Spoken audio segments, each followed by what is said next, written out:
Bonjour à tous, nous poursuivons notre chapitre sur la factorisation et on va voir comment factoriser une expression un petit peu plus complexe. Alors là, on se pose d'abord la question dans cette expression x plus 3 facteur de 5 moins 4x plus x moins 2 facteur de x plus 3. Combien j'ai de termes? Eh bien en fait, j'ai un grand terme qui est ici et j'ai un autre grand terme qui se trouve ici.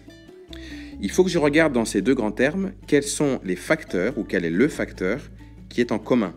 Eh bien, quand vous regardez, eh bien, on a x plus 3 ici qui se trouve là et puis aussi ici. Donc en fait, ce facteur en commun, on va l'entourer. Donc x plus 3, j'entoure ici et là. Et comme on l'avait fait précédemment, le facteur qui est en commun, on l'écrit tout de suite, x plus 3.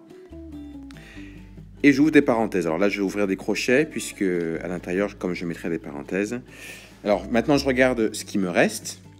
Ce qui me reste, c'est ce que je n'ai pas entouré, donc c'est 5 moins 4x. Donc je peux l'écrire ici, avec les parenthèses. Donc c'est pour ça que j'ai mis des crochets, puisqu'on ne peut pas mettre de parenthèses une à côté de l'autre. Il faut forcément un crochet. Et puis, on peut ajouter le plus, x moins 2.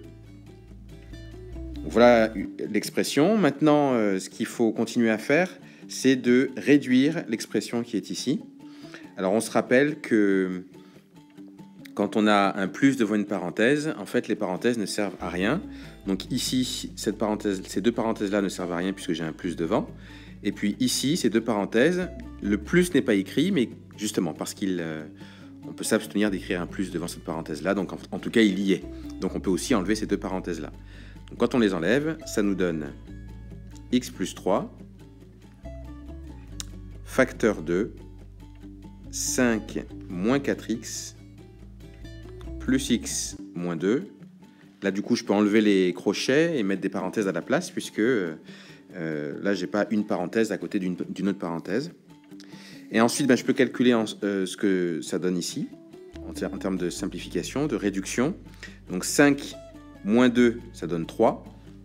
Et puis, moins 4x plus x, ça donne moins 3x. Donc, je peux écrire égale x plus 3, facteur 2. J'ai dit 5 moins 2, ça faisait 3.